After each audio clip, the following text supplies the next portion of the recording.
Hi, I'm Nick. And I'm Roy. What is the most profitable song of all times? What part of your brain stops working when you dream? This is season 7 of Totally Useless Information with Nick and Roy. Listen, laugh, and learn. Or when you're awake like Nick. You know what? This is the end of season 7. Believe it or not, we have a very special guest. Totally useless information. It's everything you never needed to know.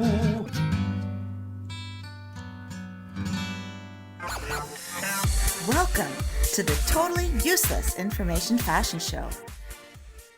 So, welcome to the very last episode of season 7. We have lots more great stuff coming your way for season 8, but we want to introduce you to someone really special today, and it's the fashion segment because we're going to talk about shoes, specifically about shoes. Shoes that our guest has not worn in 20 years. Now, folks, we promise you the most interesting guests. We could get Lady Gaga, Heidi Klum. They're constantly chasing after me. But no, we bring you interesting guests. Nick, take it away. Joseph Deruvo Jr. joined us today, and we came across his story. He was written up in the New York Times. So this is how important he is. Okay, other than the fact that he's on our show. But he was written up by the New York Times because he hasn't worn shoes 20 years. Yeah. Joseph, welcome to Totally Useless Information with Nick and Roy. Happy to be here, guys. So for 20 years, you haven't worn shoes. So is it because you can't decide which ones to wear? Like, why don't you wear shoes? Fashion, it changes too quickly for me. Oh. The feet stay the same year in, year out. They never go out of season. I don't have to worry. No, I mean, seriously, the reality is I have inoperable bunions. So I'm allergic to metal. I was scheduled for surgery.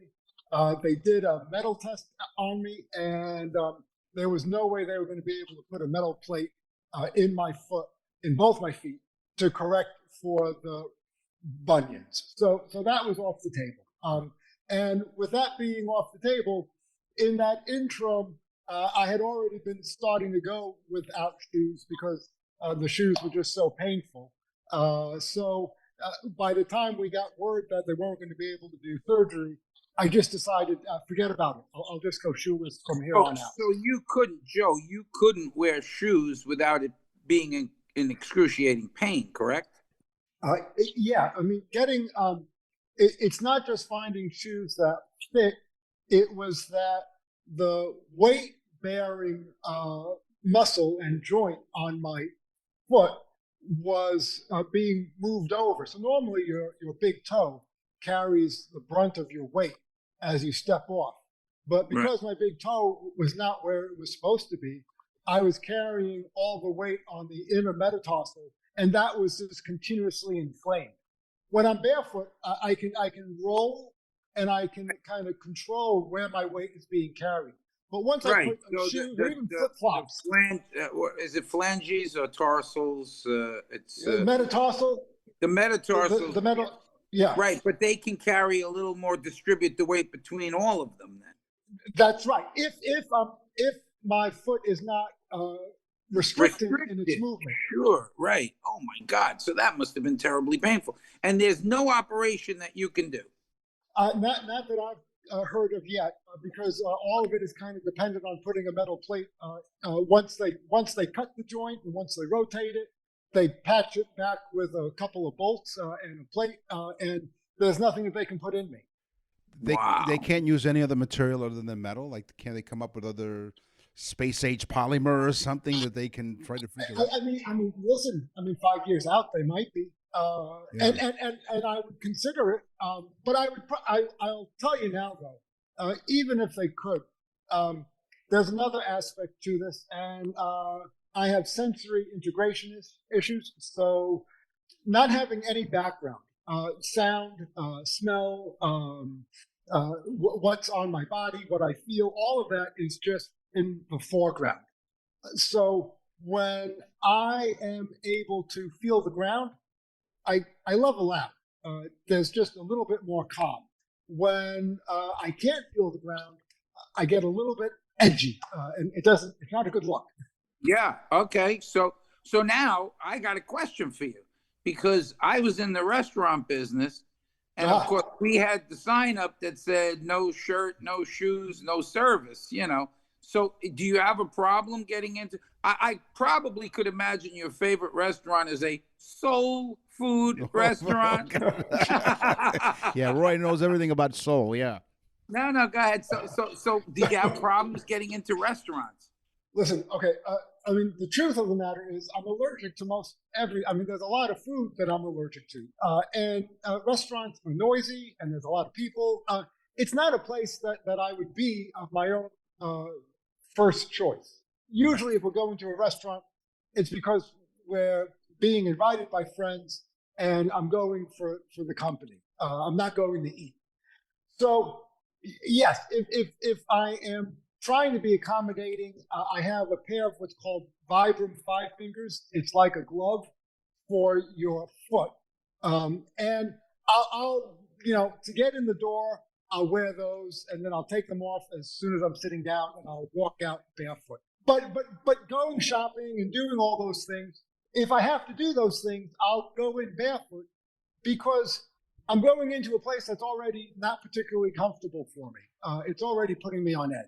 And so if I have to wear something on my feet, I'm just that much more on edge. So I go in like I mean business. Sure, right. Yeah. So that you can get in the door. Yeah. Nick knows that I have had a problem wearing pants.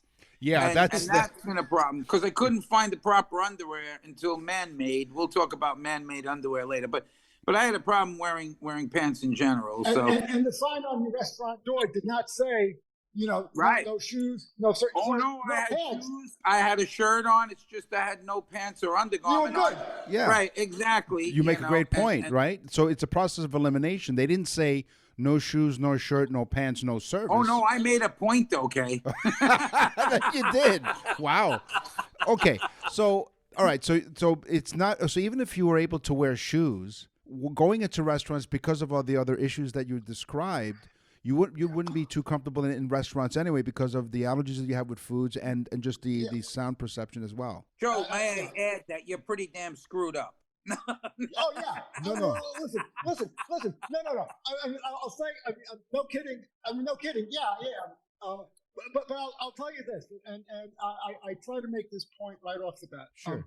The only reason I ever agreed to the New York Times article was because I see what I do is an accommodation for my disabilities, for my inabilities, for my differences. And I'm not advocating it for everyone. This is what I need to do to get through my day. And my only hope here is that other people that have to make accommodations to get through their day, that people make room for that they don't have to be embarrassed, that they don't have to be kind of, off to the side of society, that whatever accommodations they need to make, that people give them room so that they can get about their day. No, I'm pretty screwed up. Yeah.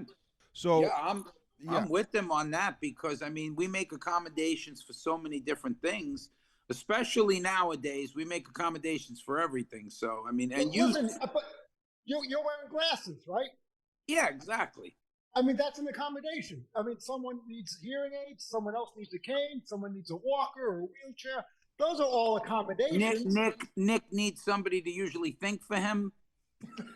Oh, listen. Let me tell you that I was going to bring this up later in the show, but might as well you brought it up now. So everyone is freaking out over artificial intelligence. I can declare right now here at Totally Useless Information with Nick and Roy that this show is 100% artificial intelligence free. The only thing that's artificial about the intelligence is Nick and Roy. That's my declaration. You're faking it all the way. Well, convincingly, right? So now, so Joe, I have another question for you because this is interesting. It really is interesting to me. So now you've gone without shoes, so you're wearing shoes. So now on a day like today, we were talking before the show for a brief moment, and you said you're in Connecticut and in the East Coast of the United States, and that it was cold and sleet, meaning snow or sleet. What the hell do you do when it's cold out? Yeah. I'm barefoot. Listen.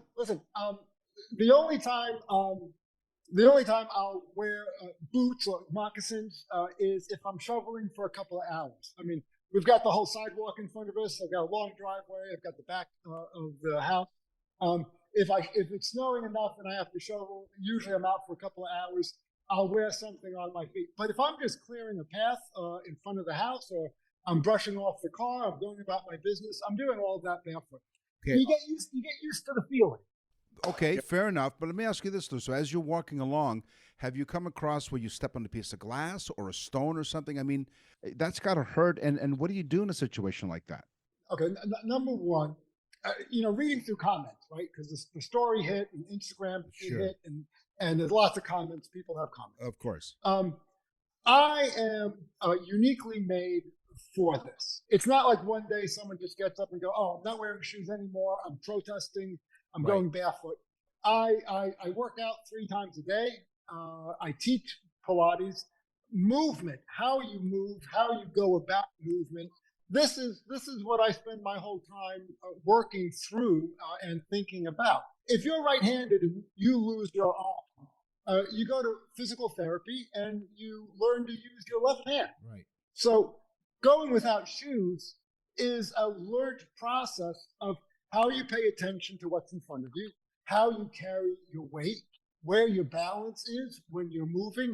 So if I'm stepping over something and I feel something sharp, my ankle rolls over it. I'm not just pounding my heel down onto the ground. I'm always maneuvering through. Yeah, dispersing the weight, right. Well, it's like getting stepped on by the heel of a woman's high heel shoe or a sneaker. It's totally different. The pressure, the pressure is in one spot. Yeah, but in your case, Roy, they intentionally, dig their stilettos into your feet because of what you said to them. Well, in your case, Nick, you're wearing the stilettos. Well, I didn't want to let everyone know that you're a cross-dresser, but you're the ugliest cross-dresser I've ever seen. Thank you very much. Now, it's not your face, Nick. It's the clothes that you pick out. Well, I don't. First of all, I don't pick up my own clothes. Okay, we've gone through this before. Okay, number one. Number two, you're listening to Totally Useless Information with Nick and Roy. Joseph Deruvo Jr. is our guest today, and he's been walking around without shoes for 20 years. Here's my other question, though. Okay, so that's fine, and that's pretty interesting because, first of all, I think our feet are perfectly created. Okay, the great creator who made all of us, right? He made everyone differently, but the feet are perfect because of what you explained in terms of how you're able to disperse the weight in a certain way where you're not stepping on glass or whatever. Here's my question though: how dirty does your feet get, and how often do you have to wash your feet? Listen, my wife of 35 years, maybe almost now. Yeah. She no longer considers them feet. She looks at them like dog paws. Like, oh, look at the cute little dog paw. Like, Okay, yeah. She's not even considering them feet any longer. They're callous, and they've always got some kind of dirt color to them. But I wash them and scrub them down at night before going to bed. Yeah. Sure, but they're discolored from use. Like someone who works with their hands. Their palms they get scuffed up. Yeah. Does anybody give you a hard time, like walking in a store or anything? Do they give you a hard time? I mean, I've been escorted out with the security guards on both sides of me. Wow. Oh my God, that's crazy. I mean, the joke of it is, I mean, not in Canada, but in the States, you can walk into a supermarket with an MR-15 around your shoulder. You could come in with a gun strapped to your belt. And you have all the freedom in the world, but but Joseph, those people have shoes on. Yeah, no, Joe. But that's his point. Yeah, exactly. I walk in without shoes, and I'm like a weapon of mass destruction. They walk in with a couple of rounds strapped to them, but they're okay. They got shoes on. Yeah. If you've ever smelt Nick's feet, then you'd know why, because they're nervous. Yeah. See, Roy knows he's been really close to my feet because every time I try to kick his face in. No, don't worry, Joseph. We're best friends for 40 plus years. You're listening to Totally. That's after pulling it out of his butt. Exactly. Then you got to wash them off. Yeah. Gosh, it's only been a few minutes, and he knows this really well. As you're listening to Totally Useless Information with Nick and Roy, Joseph Deruvo Jr. is our guest today, and he's been walking around without shoes for 20 years. And even though the New York Times did an article on him, and I know that, Joseph, you were saying that you had a lot of interviews, and some of which were morning zoo radio probably, and they probably made fun of you, and that's disgusting because you're doing this for a good reason, because like you said, you're reaching out to other people who need sort of accommodations in order for them to get through their day. And I think what you're doing is quite noble, number one. And this is who you are, and you're proud of what you are. I mean, you're proud of your feet, and you're proud of what you do, literally one step at a time. Thank you. Thank you. Yeah, it's important. Joseph, I know Joseph's favorite movie. What's that? Footloose. No, it's not. No, it's not. Come on, I had to throw that out. Listen, come on. Are you kidding me? That was teed up there. I mean, come on. No. Are you kidding? You got it all wrong. It's Barefoot in the Park. Come on. There you go. There you go. He beat you. He beat you on that one. There you go.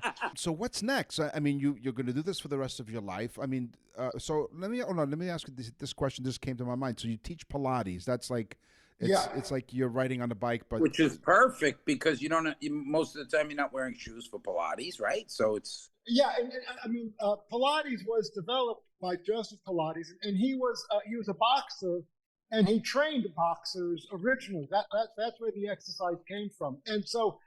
Any boxer really, I mean, the footwork is so fundamentally important because if you can't ground your weight, then when you throw a punch, that energy gets dispersed. So the strength through the feet is very important. And so when we teach Pilates, we are teaching people how to engage their feet better.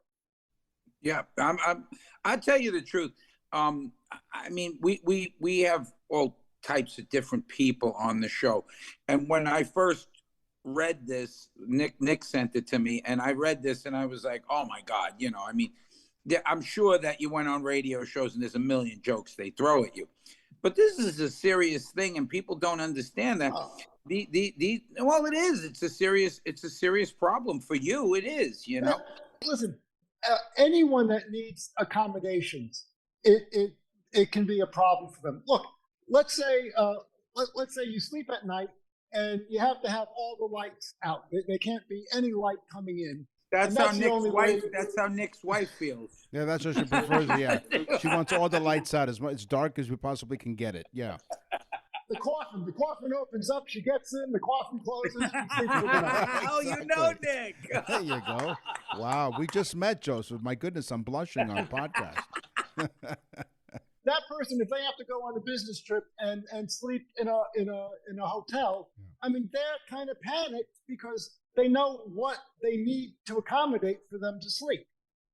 Right. And so people carry these things around with them, and it's a weight for them, and it may be embarrassing. They have to take into consideration how people, somebody who has a problem with putting on it, I'd hate to say it, but they have to take into consideration and walk a mile in your shoes. Right? Yeah, but okay, pun intended. No, pun intended there. Now, you have a Facebook group. Do you invite people to join you on Facebook? Do you update everyone on your journeys, or? At the beginning of social media, all my accounts are open because I figured you have an idiot to think anything you say is going to be private. So everything I have is out in the open, and so. Any stories that I have of going into the mall and having the security guards come up and tap me on the shoulder and show me the door. I mean, all of that gets posted, as it happens. But again, any of those places are the last place that I want to be. I have a machine shop. I build my own Pilates equipment. I am happy to be in my machine shop working and building stuff, going out to restaurants and whatever else is not high on my list. Well, Joseph, all I can say is that, on paper, a man who hasn't worn shoes in 20 years as a headline, New York Times, but actually meeting you and talking to you here for the last few minutes, I'm really, really happy to say that I'm really glad we invited you on, because it's not just an interesting story. You're an interesting person altogether, and a great person because you care about other people. And the fact that you build your own Pilates stuff, I mean, that goes way beyond. I mean, you know. And honestly, I mean, I'd rather you stay on and Nick goes off. And, Yeah, exactly. Let me give you my fashion. Let me give you my philosophy of fashion. Aside from my feet, I have three criteria. If I can't change a tire in it, I'm not going to wear it. If I can't sleep in it, I'm not going to wear it. And if I can't run at least a couple of blocks in it, I'm not wearing it. That's my fashion sense across the board. I think that's perfect sense. I think what a great way to end this segment, because I think that says it all. I mean, I think if you're interested in finding out more about Joseph Deruvo, look him up on Facebook. But don't be an idiot and just, you know, write stupid comments, because you've heard the reasons why he does this. It's out of necessity, but it's also reaching out to other people as well who may have to make other accommodations. So we commend you for that. And, you know, maybe we'll have you back on the show a little bit down the line in a few weeks and find out how things are going. And, you know, maybe you'll tell us that you're participating in some sort of a sporting event where you use your feet and you can, like, bench press, I don't know, 100 pounds. Mad skills, mad feet skills. There you go. Exactly. Yeah, but he wouldn't get too many sponsors if he's running marathons. That would suck. That's You right. know, Nike wouldn't sponsor you. I've got shoe companies calling me now. It's like, yeah, guys, I don't need it. Exactly. Hey, listen, I got something for you. There's a company that makes this thing that literally sticks to the bottom, the sole of your foot. And they make them for people. Yeah. I've seen them down here in Florida for like beaches and things like that. Have you ever tried? Yeah. No, I mean, my feet are probably, the calluses on my feet are probably thicker than those things are. Probably. That's a great point. You should sell your feet to people. No one wants them. No one wants them. Look, and you know, you probably have corns on them, and I realized, well, the reason why they call corns, because if you look at them really carefully, and I have, they look like corn niblets. Really? That's why they call them corns. Everything is shaved off my feet on a regular basis. Just friction alone. Everything gets shaved off. Joe, you have a website for the Pilates? It's called Barefoot Contrology. CONTROLOGY. Barefoot Contrology. But Facebook links to it. You'll find it. You'll find me. Joseph, thanks again for joining us today. Have a great day. Gentlemen, a pleasure.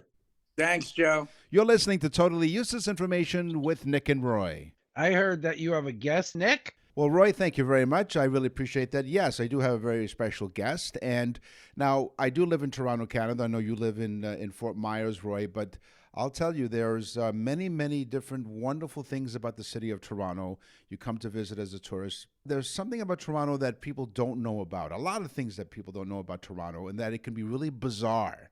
And so we came across this event that's happening that's called, well, ironically enough, Bizarre Toronto. And the person who started it all is with us today. Adam Bunch, welcome to Totally Useless Information with Nick and Roy. Thank you so much for having me. First of all, what made you start researching stuff about Toronto? What made you think there's stuff that's bizarre about Toronto?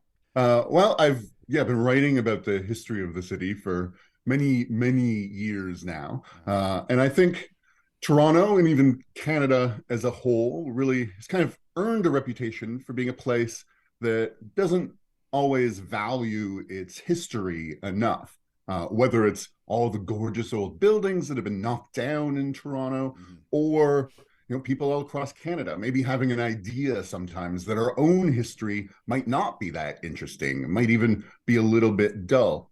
But that is very, very far from the truth. Once you start digging, there are all these fascinating stories that surround us every day. So it's what I've been doing for years, is digging them up and trying to share them and sort of share my enthusiasm. And for years, I've sort of had the idea kicking around my head that there are all these wonderful local storytellers that know so much about our history, care so much about it, and are so great at bringing it to life that I've always wanted to bring them, sort of a bunch of my favorite ones, all together in one place.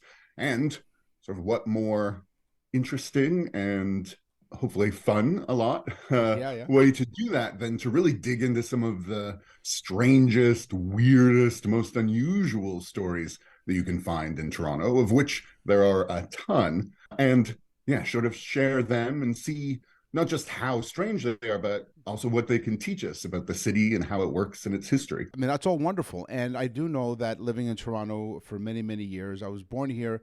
I lived in the United States. I lived in New York. In fact, that's where I met Roy. But I lived here most of my life now. And I mean, Toronto's always been known as Toronto the Good, and many great things about the city of Toronto, like I said in the intro. But a lot of people across the country might say, well, wait a minute, why do I care about knowing a lot about Toronto? First of all, you don't have to be in Toronto to experience your event, which we'll talk about, because it's all online. And also, because if you really don't like Toronto, or you think, well, you know, Toronto thinks or whatever, well, wait till you find out over the next week, because the event happens next week. April 3rd to April 9th. April so 9th. Monday to Sunday next week. Monday to Sunday. Okay, so you have, you know, many days, opportunities for you to find out more about Toronto. And before you know it, you're going to wind up, you'd have to admit, you're going to start loving the city of Toronto after you find out all the bizarre stuff about the city of Toronto. So every weeknight and over the next weekend, you'll have different events. And we'll talk about how to get tickets online, and you can purchase either for individual days and also if you want to buy the whole week. That's up to you. But let's give us a couple of examples of one of the bizarre stories. And one of them, according to your website, is the mysterious disappearance of Ambrose Small. What's that all about? Yeah, this is one of, I'd say, Canada's greatest unsolved mysteries, which is this huge theater mogul from the early 1900s who had all but sort of an empire of theaters in Toronto and London, and one day sold it all for an absolute fortune. Went down to a bank in downtown Toronto, a building that's still there, deposited the city's very first check ever for $1 million, and then disappeared off the face of the earth. Oh. And no one, 100 years later, still has any clue what happened to him. He didn't take any of the money with him. Was it his wife who killed him? His mistress? Did he disappear because he wanted to start a new life and leave that all behind him? No one knows what happened. They tried to get even Sir Arthur Conan Doyle, the creator of Sherlock Holmes, to try to help solve the mystery, though he declined politely. And people have been wondering ever since. So there are a couple of wonderful Toronto authors who've written recent books about it, and there's been a podcast about it. So I'm going to get them together on Monday night to kick off the festival and see if in an hour we can maybe solve the mystery that hasn't been solved in 100 years. Nonetheless, another myth that you're going to reveal and try to explain to the audience is the myth of Mary Mink. Yeah, this is one of the stranger stories that comes out of 1800s Toronto, and it becomes a really popular local piece of history. This story about a black man in Toronto in the middle of the 1800s who put an ad in a newspaper looking for a white husband for his daughter. And that when that man presented himself and they got married, he then took her off to the United States and sold her into slavery, which became a huge local story. They even made a movie about it in the 1990s. The only problem being that none of it was actually true at all. So there's a local historian, Guylaine Petrin, who wrote an article called The Myth of Mary Mink, sort of tracing this strange story back to its origins and how it all got started. So she's going to be talking about it with Natasha Henry Dixon, who's a professor at York University and the president of the Ontario Black History Society, to sort of dive into this very strange story and figure out where it came from and how it got shared and sort of what it can teach us about Toronto in the 1800s. Fascinating. You're listening to Totally Useless Information with Nick and Roy. My guest today is Adam Bunch, and he's talking to us about the great, bizarre Toronto festival. It's online, and we'll give you details on how you can be part of that. It starts April 3rd on Monday and runs through next weekend, April 9th. Let's talk about, now, of the many, many cultures that are in Toronto. One of the things that's celebrated about Toronto is the fact that I think we speak over 160 different languages. People literally have come from all over the world And one of those places is Jamaica. And one of the great things about Jamaica are the Jamaican patties. And part of your festival is fighting the patty wars. How can you explain that? Yeah, this is something that Toronto's deeply proud of. I think one of the most beloved local dishes are the Jamaican patties that you can even buy inside subway stations. They're everywhere, one of Torontonians' favorite snacks. But in the 1980s, they were almost driven out of existence by this bizarre federal piece of red tape that said that the only patties allowed in Canada were hamburger patties, and you couldn't sell anything else and call it a patty. Government inspectors started showing up at all of Toronto's Jamaican patty places, telling them that they had to either face massive fines that would drive them out of business or change their names, all their packaging, all of their advertising, which would have cost them just as much as the fines and driven them out of business that way. So this sort of struggle between the Jamaican patty place owners and the government has been called the Patty Wars, and finally came to an end with a compromise that saved the patties. Toronto every year still recognizes Jamaican Patty Day, the anniversary of the compromise that was reached. And there's a wonderful new short documentary that you can even find on YouTube called Patty versus Patty. So we're going to have the filmmaker Chris Strikes, and we're even going to have Michael Davidson, the owner of the old Kensington Patty Palace, who led the charge to save the patty, sort of look back at that weird chapter from Toronto history. This is an interactive festival that you've created. Yeah, so every weeknight we're going to have one of these events that we've been talking about, a panel or a lecture or something on Zoom, so people can tune in from wherever they are across the country and the world even, and sort of dig into these stories. And you can type questions into the chat and we'll have a little Q&A at the end of each one so that there's that interaction. And then on the weekend, for people who are here in Toronto, we'll head out into the streets and into Mount Pleasant Cemetery and walk around with some of these storytellers and see the places for ourselves where some of the stories happen. If you're interested in finding out more about the festival, and where can everyone get their tickets? Just head to bizarretoronto.com and you'll find everything there. And yeah, you can get a ticket for the whole thing or for any individual event, and hopefully some of you can make it. Once again, it's the festival runs from April 3rd to April 9th, and you go to the website, which once again, Adam, is bizarretoronto.com. Thank you very much, Adam Bunch, for joining us here today on Totally Useless Information with Nick and Roy.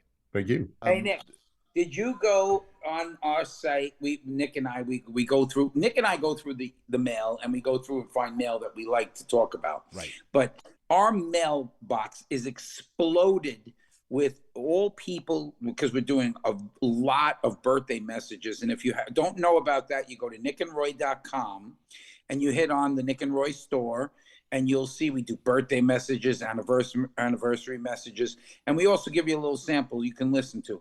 It's the greatest gift that you'll ever buy for somebody, and I mean that. You're constantly saying, oh, that person has everything. They don't have this. And when they do get this, they're gonna call up all their friends. They're gonna send it to them. It's a mini show, a mini totally useless information show made just for them. You go to nickandroy.com, Nick and Roy store, as Roy has just said, and you check it out. Birthday messages, anniversary messages. We've done a Valentine's Day message, and the anniversary messages are fun because we get to find out different things about the couple and how many years they're married, all kinds of stuff. So check it out for yourself, nickandroy.com, nickandroy.com. From Beethoven to Bieber, rock and roll to rhythm and blues. This is Totally Useless Music Information with Nick and Roy. By the way, I have to share this, and I think I'm going to embarrass the lady who does the voice and stuff. So we got an email recently about someone who's in the advertising business and has said that he really enjoys our show. He really enjoys how we're able to, the way the show flows. He loves our intros and jingles. And he says, I don't know how you do it, but how do you get your female companion there to really notch it up to a 10? So he really enjoys our whole presentation. So thank you for listening, and thank you for sharing your comments. And she does. You ever see the movie Silence of the Lamb, where they hold the person in the hole in the ground, and then they bring put the Yeah. bucket down, puts the lotion in the bucket. Yeah, You what know, about it? that's how we get her to make all No, these you things don't. for us. No, Like, you we don't. put the recorder in the bucket. All we do is we send her a script and we say, hey, can you do this? And then she sends us back the stuff. So she does a great job. So thank you. Hey, give me a C. Give you a C. Yeah. No, I'm not talking about high school. What are you talking about? Your average grade in high school? Yes. No, give me a C. What? Oh. Okay, thank you. I'm glad you sung it because the most common key in pop songs is the key of C. 1,300 songs from the top 100 songs on the chart were studied. As for chords, what was discovered is that the most common key in music is C, ranking at 26%. Popular songs in the key of C include Bruno Mars' When I Was Your Man and Take Me to Church by Hozier. So the key of C is the most common in pop music. You know, most people don't know if you get our VIP newsletter, which again at nickandroy.com, you go to the Nick and Roy store, you'll find the newsletter there. Mm-hmm. But if you get our newsletter, you'll find some interesting stories. And one of the stories that I'm going to be writing is about writing music, writing country western music, which I did with a couple different people. And but what Nick was just saying is true. There are like 4 or 5 chords that make up almost all songs. And those are what they call the money chords because they tend to flow together real nice. Your brain likes the way it sounds going from chord to chord to chord. So all 50s music is like 3 or 4 chord progression. All the Beatles songs are 4 chord progression, you know, and so on. But you'll see an article in our newsletter about that, which is interesting. My teaser was the most profitable song of all times. It's made more money. It's also changed hands many times. The rights to it have changed hands enormously. If people get online to try to buy it. Can I guess? Is it the Beatles catalog? Nope. It's Happy Birthday. Really? Yes. Oh. The rights to that song have changed hands so many times. Right now, and it has been for a long time, it's owned by Warner Chappell Music. Oh. And they make about $2 million a year royalties on Happy Birthday. Wow. Isn't that crazy? But think about it. Everybody sings Happy Birthday or to someone during the course of a year. Wow. You know, I mean, wow. Isn't that crazy? So Warner Chappell Music owns the rights to Happy Birthday. Something as simple as that. Well, speaking of sold, vinyl records outsold CDs in 2022. Really? Nick still got 8 tracks, but no. For the first time since 1987, this happened. I still have some 45s. I somewhere stacked in some boxes somewhere have some 45 records, but I need to buy a turntable, which now you can buy turntables where you can hook it up to your computer via USB and you can digitize some of those songs, but you have to listen to it. Well, do you have records? Because I have records. I do. A whole bunch of them, and my son's collecting them too. A lot of records, and I have probably about 50, maybe more of a lot of cool stuff too, like Boz Scaggs and a lot of the original stuff. Yeah, well, I have when I was so as part of my history, and you'll find out again during our newsletter in the coming months, is how I got into radio. I used to have a college radio show. And it was called the Mr. Nick program, and I used to come in with my own stack of records. Now, the college had a music library, but I wanted to play the songs that I wanted to play, which was more pop songs. And I brought in a whole bunch of 45. So I would go to Sam Goody's, which is it Sam Goody's? Yeah, it was Sam Goody's. Sam Goody's. Sure. I say that because up here in Canada, in Toronto, actually, it was Sam's record store. It was an iconic store. But anyway, Sam Goody's, and I would go and I would buy like the latest #1 song or whatever. And so I would walk in with a stack of 45s. And so I've collected them over the years. And every time that I moved from New York to Toronto, and every time I moved, I brought the box of records, and I still have them. Sure. So it's pretty cool stuff. So, and by the way, speaking of the Mr. Nick program, I'm still trying to discover where those cassettes are. And I will share some highlights of the Mr. Nick program when Roy and I were doing some really interesting stuff on the college radio 40 show. years ago. Yeah, 40 years ago. We were way ahead of our time. So stay tuned. All of that coming up. All to say, join us on our VIP newsletter. Go to nickandroy.com and go to the Nick and Roy store. So speaking of Nick's 45s and his selection of music, August 24th is International Strange Music Day. That's the day when they listen to all of Nick's 45s. That's right. The Mr. Nick program. Nick's been in radio so long. One of his original 45s was recorded by Moses. Right. August 24th, Nick, International Strange Music Day. It was created by a New York musician named Patrick Grant. And they play strange music, and they have a whole festival in New York. August 24th, International Strange Music Day. So I think you said Moses. I think you're right. I think the record I did have sung by Moses was "Ain't No Mountain High." So Mick Jagger or So where's your Moses now? Yeah. Mick Jagger or Mick Jogger. It's estimated during a night at a concert, Mick Jagger covers about 12 miles as he surges about the stage and goes back and forth, and he does the dances and everything else. So could you imagine? 12 Does the miles. moves like Jagger. That's right, 12 miles. And his diet consists of nothing but organic foods like whole grain breads, chicken, fish, and lots of avocados, which is a good source of healthy fats. And Roy, you know all about that kind of stuff. And a big bowl of pasta 4 hours before showtime. Oh, sure. Burn those carbs right off running around the stage. So 12 miles, my goodness, that's a lot. And plus the fact that, 12 miles, that was years ago. Now he's 102. So basically, if he covers a half a mile, he's lucky. But he thinks he's popping wheelies in his his wheelchair, and he thinks he's pretty traveling. soon. Yeah, pretty soon he'll be popping wheelies in his motorized cart. Yeah. And he thought that he was going 12 miles. Wow. I can't get now. Exactly. Satisfaction from you young whippersnappers.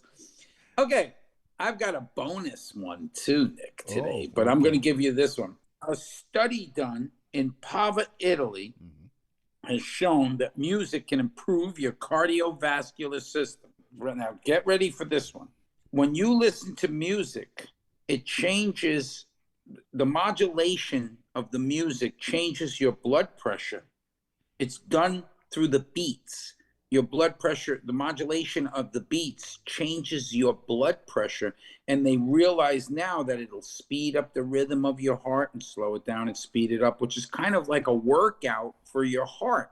So listening to music is like a cardiovascular workout. So Nick and I have stopped going to the gym. Now all we do is eat, and then we listen to some music just to burn it off, Exactly. Have 4 bowls of pasta, and then follow Joseph's Pilates lesson, and then we're okay. We're all set. That's all. Yeah. Exactly. Sure. Well, thank you for joining us. Totally useless information. Hey, Nick, I got a special one. Oh, you say a bonus one? Bonus. A bonus music one. Okay, what do you got? Okay, you know that Barry Manilow, and I do this at my shows a lot. If you got our newsletter, you'd know about the fact that I do shows down here in Southwest Florida. I sing, and I'm an entertainer. So during the show, I talk about Barry Manilow having written like jingles, and he wrote like 30 hit songs. He's had so many #1 hits. But one of his biggest songs, in fact, I think the biggest song for him, other than Mandy, was I Write the Songs, which is like his #1 hit. Right. It's the only song he didn't write. No. How ironic is I Write the Songs is the only song that he didn't write. That's wild. So here we are, the end of season 7. Next week, you'll hear the best of and bloopers from season 7. And then we'll start season 8 the week after that. It's in a couple of weeks. And we have more guests coming your way. We're going to be down coming up in the spring, we're going to be down at the Fort Myers Film Festival. And and so you would have heard last week, Yeah, Eric Radden's. I just turned on the TV. He's all over the TV with the Academy Awards and stuff. He was on our show the week before. So so we're going to be down. I'll be down in Florida right at the time of the film festival is. I like to think it was by invitation, but no, just a coincidence. I happened to be down there when the film festival is going on.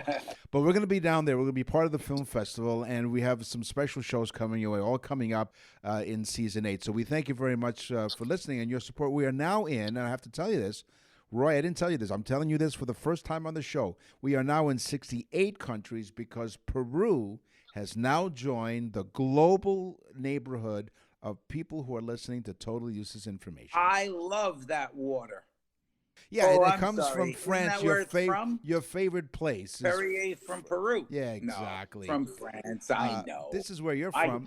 I just jest. Yes, he is a jester after all. And now it's time for Totally Useless Information with Nick and Roy as they present Dreams. Wake up. Wake up. Dreams. What was that? Talk about a wake-up call. That was great. We thank Joseph Deruvo again for joining us today. Awesome stuff. So what do you got in terms of dreams? Newborns spend a tremendous amount of time dreaming. In fact, in their first few weeks of life, newborns will dream 80% of the day. Oh.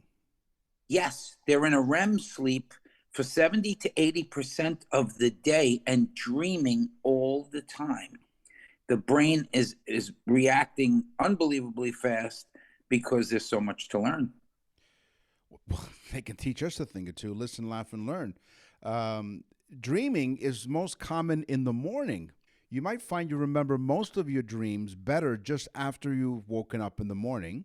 This is because you spend more time in the REM stage of sleep right before waking, leading to vivid and longer dreams. Wow. I like the one I got here. Lilith. You know who Lilith is? Is she the character on Frasier? No, although she is a character on Frasier. Yeah. Lilith, who's believed by some to have come before Eve in the Garden of Eden in the Bible. They believe that Lilith came before Eve, was Adam's concubine, was made by God for Adam. Lilith flees the Garden of Eden after God, in a dream, tells her that she must lay under Adam. She doesn't like that too much because she thinks she's equal to Adam. So she's also later described as in the scrolls as the succubi or succubus, which we've discussed, is like a nocturnal beast that comes to attack you. Now, this is in the scrolls that were found, like the Dead Sea Scrolls. They talk about Lilith, and they explain this in those scrolls, which is really kind of freaky. So the Bible's got some freaky stories in it, you know? They do. And then, of course, after... You got to go to Pornhub to get better stories than this, right? Well, I was going to say that Eve then came into the picture, and then Lilith ran off to create a fair, and then that's where Lilith came from. No. Lilith leaves, and of course, Adam's a little upset because he's got nobody to talk to.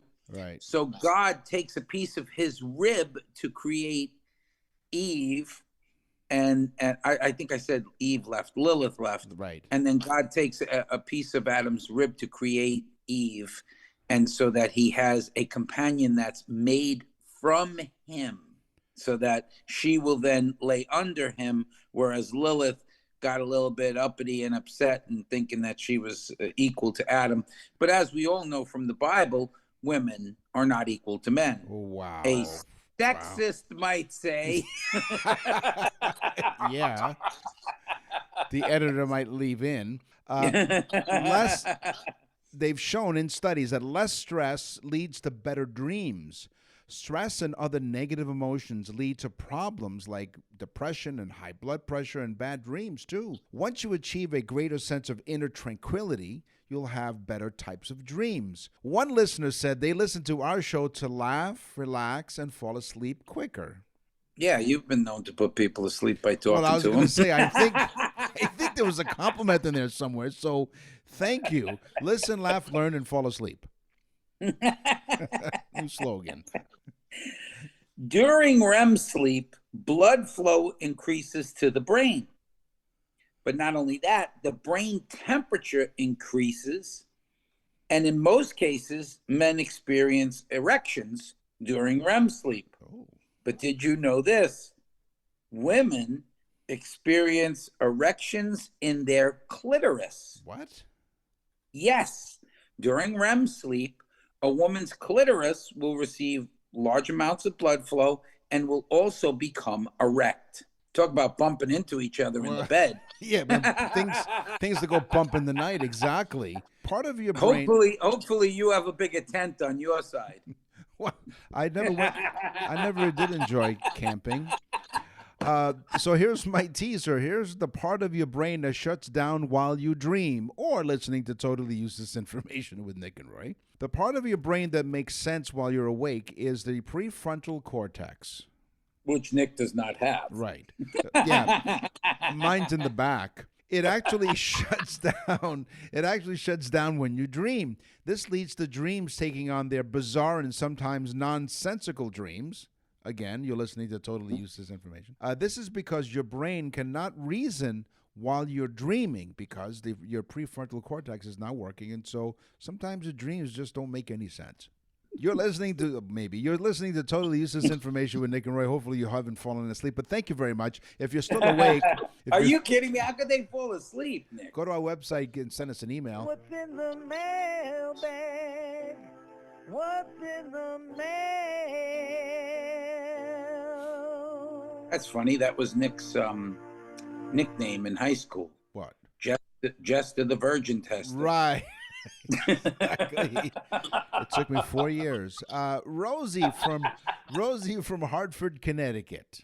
Dear Nick and Roy, I wonder if Joseph knows Rosie. They're both from Connecticut. I don't know. Yeah. Dear Nick and Roy, we love listening to your show. We love everything about you guys, your long friendship, your special messages, birthday messages, and your newsletters. I'm officially hooked on you guys. You make my week. Poor thing. When I'm feeling a little down, I go to your website. You're always talking about nickandroy.com. She even writes nickandroy.com, so she listens to us really closely. So I go to your website, nickandroy.com, and I listen to your past episodes. So thank you. Yeah, so all you do is you click on episodes, and you can listen to the full library of episodes. It's like 200 now, right?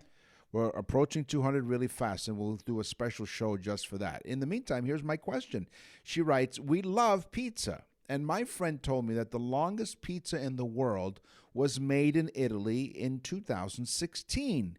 Is this true? Again, thanks for making my day when I listen to you. Well, Rosie, thank you very much for your email. And yes, the world's longest pizza in 2016 along the seafront in Naples, Italy, not Naples, Florida. 250 chefs collaborated to create 1.853 meters or 6,082 feet, 1.15 miles long Neapolitan, which the Guinness Book of World Records confirmed to be officially the longest pizza ever made until America officially took the title away from Italy by creating a masterpiece of its own. Italy had the longest pizza record. Best of pizza. Best of pizza. There's a good, the longer one, for only 1 year, because the year after, clocking in at 6,330 feet versus 6,000 and what was the Italian one? 6,082. So 300 feet more.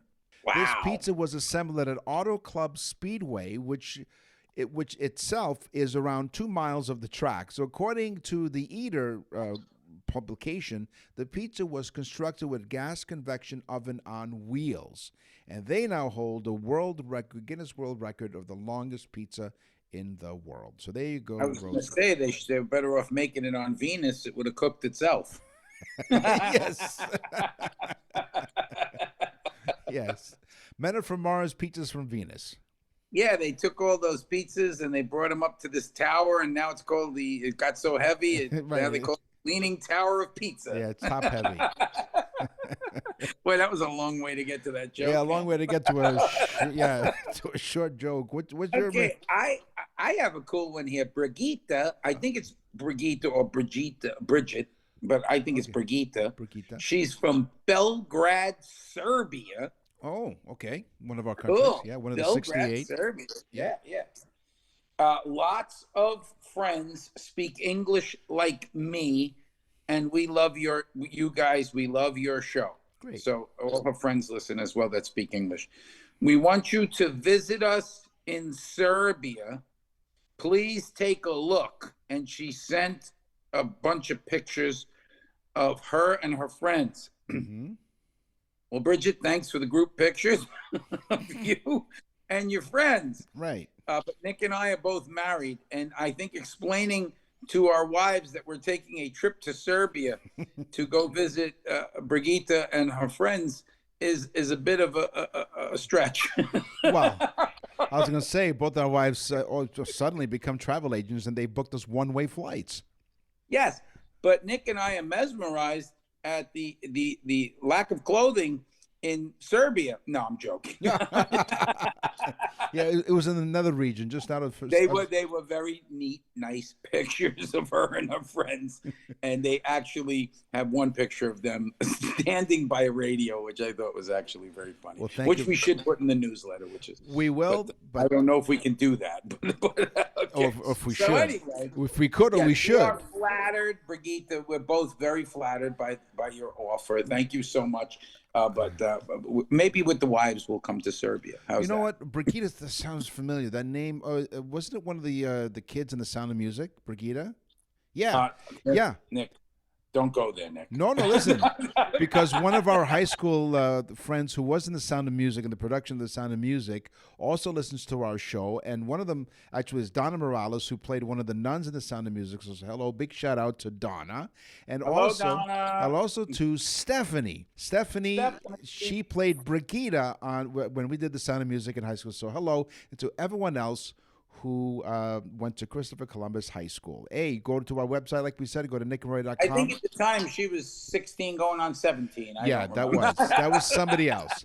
Today on the show, we talked about fashion. We met Joseph Deruvo. We really appreciate him coming on. He hasn't worn shoes in 20 years. Roy hasn't worn pants in 10 minutes. He talked about music. It's time for the news. And now, from around the corner and around the world, this is TUI News. Okay, it's been a while since I chose a news item from the great state of Florida, where Roy resides. A Florida man has been arrested and charged. No, you think? And charged after a video was posted on Facebook of him sitting. Well, he was sitting in the middle of the street eating pancakes. Eating pancakes. That's right. Kieran Thomas, age 21, was arrested as the flapjack eating man, according to the Lakeland Police Department. Was his name Jack, and he had his flap open? I think that was the problem. That's right. No, it doesn't say that. No, that's not part of the story. What he did was he was sitting in the middle of a crosswalk while eating pancakes on a small TV table. No, he brought a table. He had to have a chair if he had a table. So right? a table for one, I guess. He made his own reservation. Right. He had a reservation, but in the middle of the crosswalk. So according to the story, the Lakeland police couldn't locate Thomas when they arrived. But after the video was posted on Facebook and they shared with the police department, several people tagged Thomas. According to the police, he got busted. Ooh. So he got arrested, and Thomas told police that it was a prank. Did the cops say, we're not waffling around here? No, they're not. So, what, no butter? Yeah, can't do that. You broke the law, pass the syrup. Yeah. Thomas faces charges of placing an obstruction in the roadway and disrupting the free flow of traffic. He's going to appear in court for the pancake prank next month. Wow, so they arrested him because he apparently stopped traffic. Yes. But to eat his pancakes. Well, he brought a table and chair. I wonder if he had a tablecloth and like a little vase with a flower on it in it. I don't think he got that serious, Nick. This man was having breakfast. This was not a dinner. Oh, that's right. That's true. Good point. He might have brought the paper with him and a cup of coffee. I would expect, did he get served? Did somebody serve him? No, self-serve. What type of, were they blueberry? Hey, I got an interesting thing. Yeah. Where does buttermilk come from? The back of the cow. Buttermilk. Yeah. Speaking of the end, this is the end of this episode and the end of season. Were they blueberry pancakes? Did he have some sort of tutti frutti, fresh and fruity? We don't know what kind of pancakes they were, nor do they describe or explain where he cooked the pancakes. Well, they said when they got there, they couldn't find them And they said, "Why did you run?" He said, "I didn't. I hopped." I hopped. Exactly. It's all pancake Yeah. references. He's a couple of flapjacks short of a stack, if you know what I mean. Yeah. What a psychopath. Only in Florida. Oh yeah. And where do you live? I live in Florida. That's all the time. I can't do that now. Now I just have to maybe get a sandwich for lunch or something. I should do lunch. If you see a man blocking the crosswalk with a sandwich, Oh, it's wow. Roy. Think about it, Nick. He did it during drive time, too. It's the morning. Probably people going to work, and this moron sitting there eating pancakes in the middle of the street. It would be really hysterical if cars stopped alongside thinking it was a drive-through or something. Exactly. See? I'll take an Egg McMuffin and... You know what? This guy wasn't thinking, right? We said he's a few flapjacks short of a stack, because if he really was the entrepreneurial thinker, then he would have sold the pancakes as the cars came by, you see? Well, they would have thought maybe it was a McDonald's. They'll drive up and go, "Hey, clown, give me a..." Speaking of clowns, that's all the time we have for this episode and this season 7 of Totally Useless Information with Nick and Roy. We sincerely thank you all for listening and supporting us all these episodes. 68 countries now. We truly appreciate it. We will scour the internet and other sources, and our staff will make sure we have totally useless information for you. And the reason that we're in 68 countries now and listened to by millions of people is because of you, millions of people, not only listening to the show, but sharing it with your friends. And don't think we don't really appreciate it, because we do. And we say, keep it up, folks, keep it up. We want to be in 80 countries, 90 countries. We want to be all over the planet, which we pretty much are at this point. But thank you so much. Thanks again. I'm Nick. And I'm Roy. Thanks for listening. Totally Useless Information with Nick and Roy is a production of nickandroy.com. Visit nickandroy.com to access the full library of episodes, or wherever you get your podcasts.